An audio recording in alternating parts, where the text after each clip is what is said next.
Rain always followed me home. It dripped from the corners of my jacket, soaked through my shoes, and whispered against the cracked windows of our small apartment. Most people hated the rain, but to me, it was a familiar friend, a quiet companion that hid my exhaustion. I was 24, and every day felt longer than the last.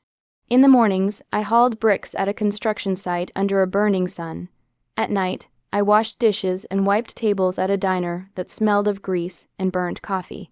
Between both jobs, I barely managed 6 hours of sleep, but that was fine. My sacrifices had a purpose.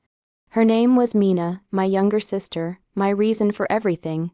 After our parents died in a car accident when I was 18, I became her brother, guardian, and provider all at once. She was 13 back then, too young to understand what responsibility truly meant. I promised her that night, standing outside the hospital in the rain, "You'll never have to give up your dreams. I'll make sure of it." And I meant it. While my friends went off to university, I started working double shifts. Every bruise, every blister on my palms became a step toward Mina's future. I sent every extra rupee to her school. I skipped meals so she could have books. I gave up sleep so she could have a chance. When her acceptance letter to the city's best university arrived, I cried not out of sadness, but because, for once, life felt fair. I remember holding that letter like a treasure, whispering, "You made it, Mina. You did it." The day she left for university, I gave her my old wristwatch. "It wasn't expensive, just something our father once wore. So you'll remember home," I said. She smiled, hugged me tightly, and promised she would never forget what I'd done for her. That memory became my strength through countless long nights. I would imagine her walking across campus, laughing with friends, studying in warm libraries, living the life I had given up. Every time exhaustion clawed at my body, I reminded myself this is for her. But somewhere between her world and mine, a quiet distance began to grow. Her messages became shorter, her visits home rarer. When I asked how she was doing, she always said, "Busy, bye." I told myself she was just adjusting, that university life was hard. I didn't know then that I was slowly losing her, not to time or distance, but to pride, and that one day, the same sister I'd built my world around would look at me with disgust and call me a loser. The first time I visited Mina at her university, I carried a small box wrapped in old newspaper. Inside was a brand. New phone, well, new to me. I had saved for 3 months, skipping lunches and extra shifts just to buy it. Her old one barely worked, and I wanted her to have something better, something she could use for her studies. I arrived at the campus feeling nervous, like a parent on the first day of school. Students passed me wearing branded clothes, laughing, carrying laptops and fancy bags. I stood out, my work boots still dusty from the morning shift, my shirt smelling faintly of detergent and diner grease. But I didn't care. I was proud. Then I saw her. Mina walked out of a large building, surrounded by friends who looked like they belonged in an advertisement. Her hair was styled, her clothes spotless. She looked happy, confident, and different. I called her name Mina. She froze. Her friends turned, scanning me from head to toe. One of them whispered something, and they all laughed quietly. Mina forced a smile and walked toward me, her voice low. "Bye, what are you doing here?" "I wanted to surprise you," I said, holding out the box. "It's not much, but I thought you could use a better phone." Her eyes darted toward her friends. "You didn't have to come all the way here," she whispered quickly. "You could have just sent it, but I wanted to see you. It's been months," I said softly. She gave me a weak smile, mumbled a thank you, and quickly turned back toward her friends. I waited, hoping she would introduce me, but she didn't. Instead, she said, "I'll talk to you later, okay?" and walked away, leaving me standing there with the same rain, soaked feeling, even under the sun.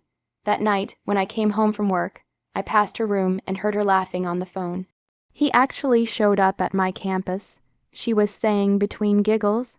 "My brother, the one who cleans tables, he brought me a cheap phone like it's some grand gift. My friends were so confused. God, he's such a loser." The words hit me harder than any punch.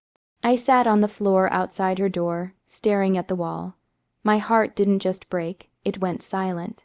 I had carried her dreams on my shoulders for years, and in one moment, She crushed mine with her pride. That night I didn't sleep. The rain returned, tapping against the window like it always did, but this time it didn't sound comforting. It sounded like the slow applause of fate mocking my foolish devotion. The morning after I heard Mina's words, I woke up to silence. Not the peaceful kind, the kind that screams louder than any noise. I sat at the edge of my bed, staring at my hands. They were rough, calloused, and covered in small cuts. I used to see them as proof of love. Now they just looked like evidence of my foolishness. For a long time I blamed myself. Maybe I hadn't done enough. Maybe I wasn't good enough to earn her respect. But somewhere deep inside, something shifted. The pain that had been burning inside me didn't fade, it hardened. If she thought I was a loser, then I would show her what a loser could become. I stopped begging life for mercy. After my night shifts, instead of collapsing on my bed, I started watching online business lectures. I taught myself about marketing, logistics, and finance using a second-hand laptop I'd repaired myself. I didn't have money or a degree, but I had something stronger, desperation mixed with discipline. Every day, I learned a little more. Every night, I planned. I saved every extra coin, skipped luxuries I couldn't afford anyway, and built a small courier business. At first, it was just 2 bikes, a borrowed computer, and my faith. But the thing about hard work is, it never goes unnoticed forever. Months turned into years. My small business began to grow.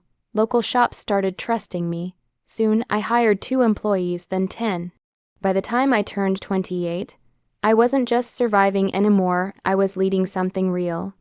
And through all of it, I stayed quiet. I never called Mina. I never reminded her of what she'd said. She, too, had drifted far from her dreams. I heard from a mutual friend that her grades were falling. Her fancy boyfriend had left her. The same friends who laughed at me now laughed behind her back. Then one evening my phone rang. It was her. Her voice trembled through the speaker. "Bye, I need help. I don't know where else to go." There was no pride in her tone, no arrogance, only fear. I didn't ask questions. I transferred enough money to cover her rent and food. She said thank you softly, like a stranger.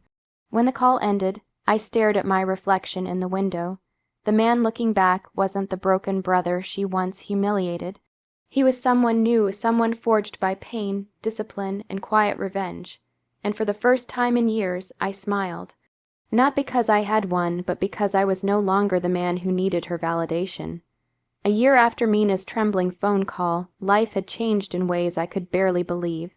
My small courier business had grown into a full logistics company, AK Logistics, with dozens of employees, a fleet of vehicles, and contracts with major brands. I had built everything from nothing, and every decision, every sleepless night had carried the memory of her words. "He's such a loser." Funny how pain can become the greatest fuel. One morning, I received a message from Mina. She had finally finished her degree after repeating a year. But she couldn't find a job. Her old friends had moved on, her boyfriend had vanished, and she was living alone in a small apartment. The confidence she once wore like perfume had long faded. "Bye," she wrote. "Do you know anyone who can help me find work?" I stared at that message for a long time. The irony was painful.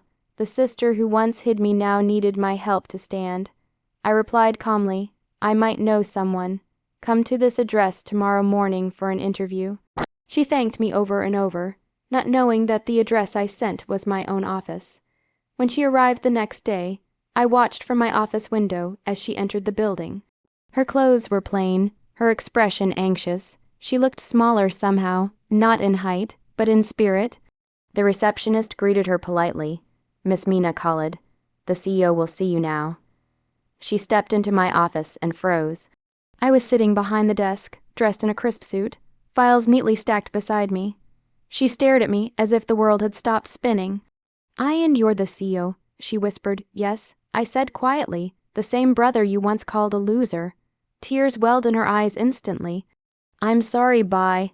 I was stupid. I didn't understand what you sacrificed for me." I stood and walked to the window. "You didn't have to understand, Mina. You just had to remember where you came from."